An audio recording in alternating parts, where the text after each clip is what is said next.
Former anti-vaxxers, what caused you to change your mind?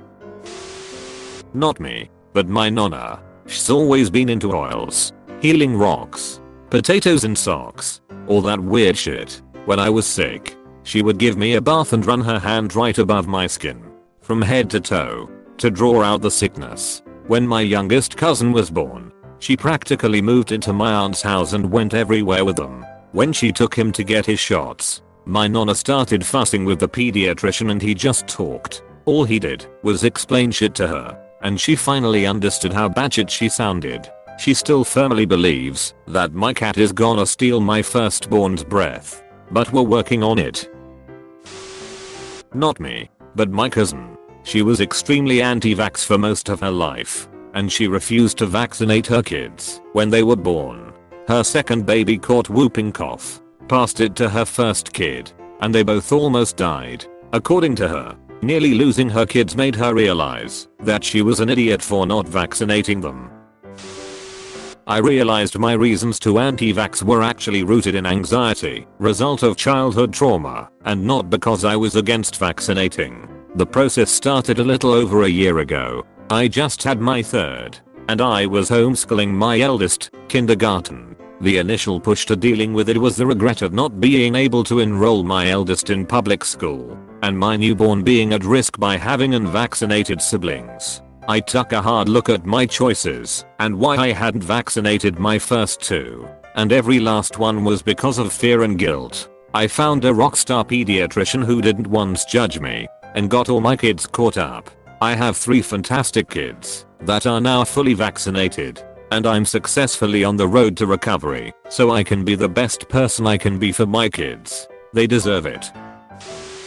Well, after years of deluding myself into the belief that vaccines were evil, I finally hit the wall. I learned more about vaccines and why they were really necessary. I think it was my fear of the unknown that prevented me from seeing that science saves lives. I had a really good teacher in that regard, and it ended up being a pretty great time in my life. I mean, on top of realizing that shots weren't bad things, I started getting an allowance and my 10th birthday party was ducking lit. It'll give you an historical one. In 1736 I lost one of my sons, a fine boy of 4 years old, by the smallpox, taken in the common way. I long regretted bitterly, and still regret, that I had not given it to him by inoculation. This I mention for the sake of parents who omit that operation, on the supposition that they should never forgive themselves if a child died under it. My example showing that the regret may be the same either way and that, therefore, the safer should be chosen. Benjamin Franklin. I read an article about a mom who changed her view on vaccinations because of how radical the anti-vax groups were. A lot of them were anti-gay, anti-abortion, and so crazy about all of it. Pro the dumbest shit, like oils, pushed the agendas of things that were obviously false. It made her step back and change her entire outlook on the anti-vax movement. I wish I could find this article. It was pretty interesting. Probably on Facebook, but she made great points against them. My now wife was an anti-vaxxer. I generally go with what she says most of the time, because I cannot be bothered to argue. However, when we were discussing getting married and having kids, I was surprised at how strongly I felt about. I was prepared to walk away from the love of my life, rather than not vaccinate. I gave all of the reasons. I'm from a third world country, and she is European. I have seen too much shit from a lack of vaccination program to sit on the fence on this. She came around. When our first was born he was quite ill. I don't think we were in danger of losing him, but just that tiny bit of danger reiterated the point of protecting them and others from illnesses. My wife is now more on top of the vaccination dates for our kids than I am. A friend of hers had a baby recently and expressed some anti-vaccination sentiments. My wife calmly told her that not only would she be putting her own kids in danger, but that she would be weaponizing her child against others. Quite a turnaround. Kind of boring. But I have a whack job grandmother who believes in all the pseudoscience health BS. Crystal healing. Electromagnetic communications cause cancer. Vaccines are bad. Eat apricot pits to cure cancer. The whole 9 miles. When I was a kid she tried to teach me all of this stuff like it was gospel. And I believed her because I was a kid, and why would my grandmom be wrong about something? Unfortunately for her, the minute I turned like 7, I got a huge hyperfixation on biology and quickly learned that all the stuff she spouted was utter BS. I'm autistic, and I was like the stereotypical autistic kid, where they just know a duck ton about one particular subject and devour any kind of learning material related to it they can get their hands on. I'm actually still like that. Except now I can get a degree for it. It was not hard for me to realize that none of the things she believed made any sense, even as a kid. The research changed. I had my eldest shortly before Wakefield was debunked. When internet forums were way more common than Facebook and mommy blogs were all the rage a la Julia and Julia. It was also about the time the CDC proactively began removing thoramine from vaccines. Just in case the pediatricians didn't fight me on it. I met and married my husband, and he was pro-vaccine. Wakefield was multi-disproved, and we stayed a delayed schedule. Then it came out that he was being paid for his results, and he was developing a different measles vaccine. My next 2 were fully vaccinated on schedule. My mum told me last week, when we were talking about a COVID-19 vaccine, that she nearly didn't have my brother and I vaccinated. I was shocked, because she was a nurse for years and years, and she now stresses the importance of getting our yearly flu vaccinations and pushes my needle-phobic dad to get his. Basically, when she was doing her nurse training back in the early 70s, she did a few weeks on the only ward in the country at the time for people with profound and multiple disabilities, PMLD. The majority were born with PMLD, or had them as a result of oxygen deprivation at birth. But she was told that a handful of them developed them following vaccine injury. Not sure if this is a medically accepted term, but those are the words she used, from a single bad batch of vaccines for measles and rubella. I think by the time my brother and I were born in 1988 and 1990, she was still affected by what she'd seen back in the 70s. And although she'd seen the progress in vaccinations and there were no more reports of these bad batches of vaccines, she didn't allow them to give us our first vaccine doses on time. It wasn't until my aunt, also a trained nurse, showed her the latest stats and research about vaccines that she reluctantly decided to have us vaccinated. I was 1 year old at the time and scheduled for the MMR jab. It was the Mr. vaccine that she was told caused these vaccine injuries, and she was very reluctant to go ahead with it, but ultimately agreed that both my brother, 2.5 at the time, needed to catch up on all our vaccines. She didn't take us to get them. She sent my dad instead, again, needle phobic, and he and I apparently cried the whole time. She told me that she's glad she decided for us to get the vaccines as we've been mostly healthy since then, and if it hadn't been for our aunt we might not have ever been vaccinated. I was a stereotypical, naturalistic vegan type. Didn't believe in essential oils or crystal healing or anything. Just believed, mistakenly, that you couldn't beat nature, and that vaccines were messing around with my baby's natural immunity growth. I believed they were an unnecessary risk. I knew my decision was controversial, so I kept it quiet. I wouldn't have been out campaigning or splashing it all over social media. It was a private decision. I held off until he was 2. We don't routinely vaccinate for chickenpox here in the UK, so he got it, which is expected. However, he got a bacterial infection on top and had to spend a night in hospital. Nothing too traumatic, but I realized I didn't have the balls to play HIV medicine anymore. I wasn't really an anti-vaxxer by today's standard and definition, but back then I did question the validity of it. I used to wear my tinfoil hat back in the Facebook days and delved into some wacko shit like the usual Illuminati, lizard people, hollow moon and other shit. I guess after I grew apart from my friends who were also into all that, I gradually came back to reality and realized how dumb it all is. Edit. Found the dumbest video that my friend showed me when I was 15.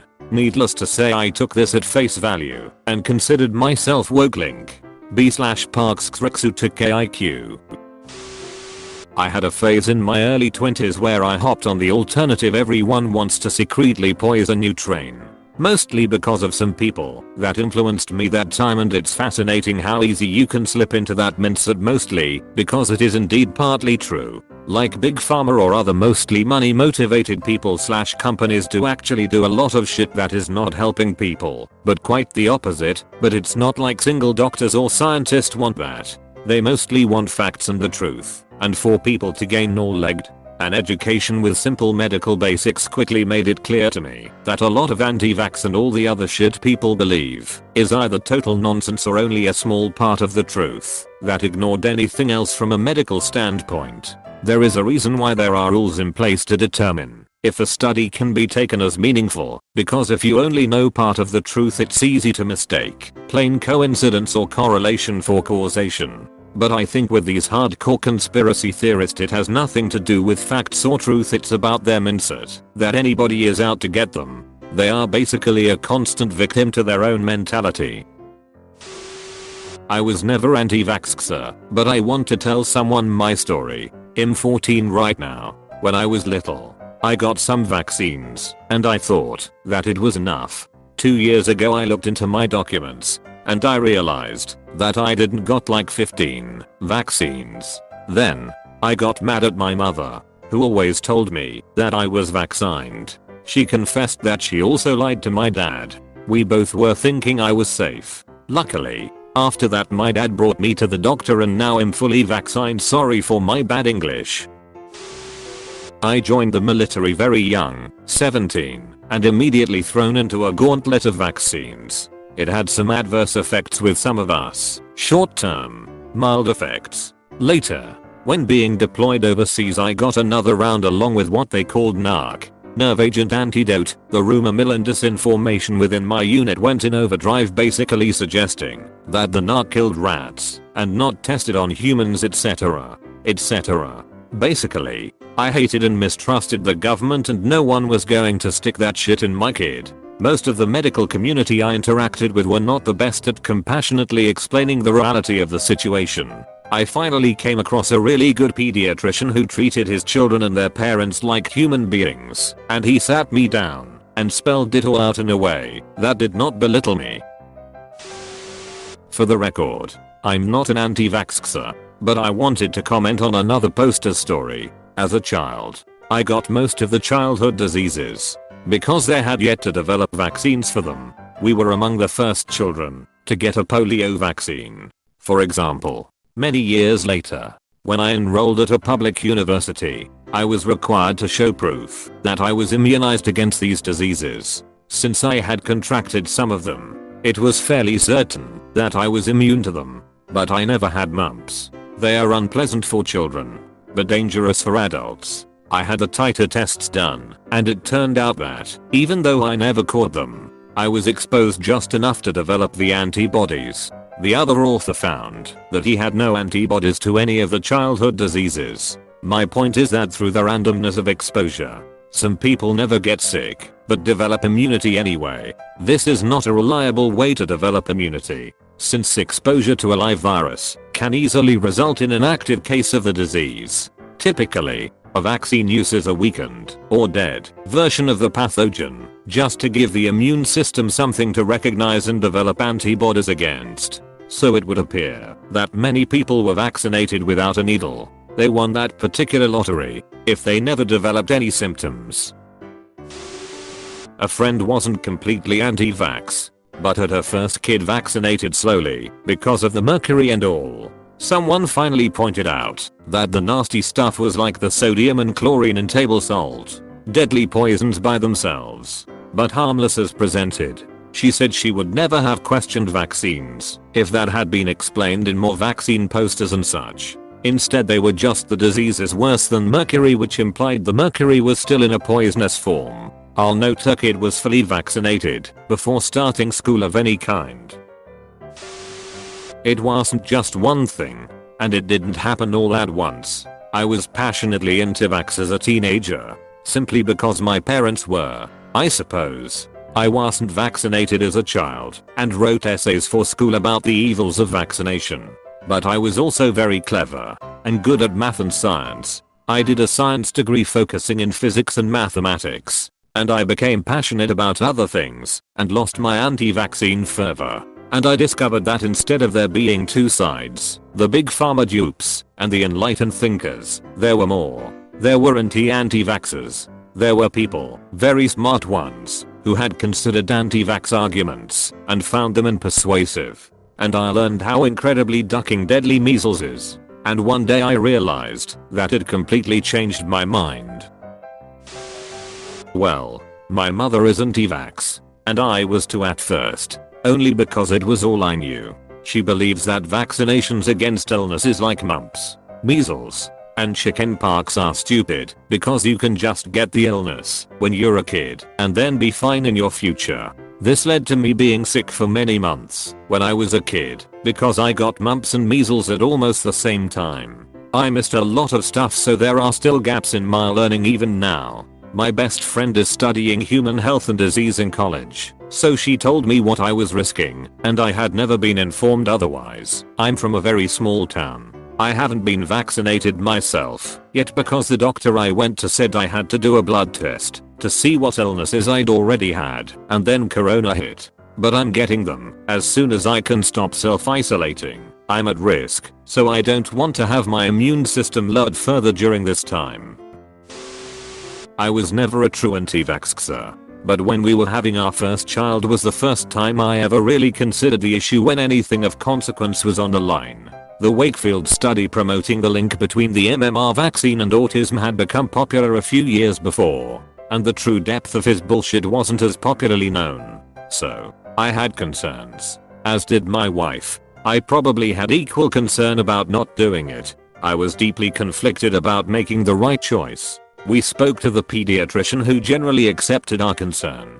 I believe her position was that she recommended vaccination. But she may not have taken even that strong a stance. But she did recommend, if we were concerned, an alternative schedule put forth by another doctor. One that spread out the vaccinations so that you would get fewer grouped together in a single sitting. But you'd still wind up with all of the vaccinations. There's a book. I think we've still got it somewhere. That was enough for me to feel like I was doing what I could to mitigate supposed dangers of, in my mind, stressing my daughter's immune system while still protecting her from disease. So we did that, and as time went on, I became more aware of all of the issues with the anti-vax side of things, and became more comfortable with vaccinating. Ultimately, I don't even know if we stayed on the alternative schedule, or if we did that when my son was born at all. I just know we got the vaccines when they were recommended by the doctor.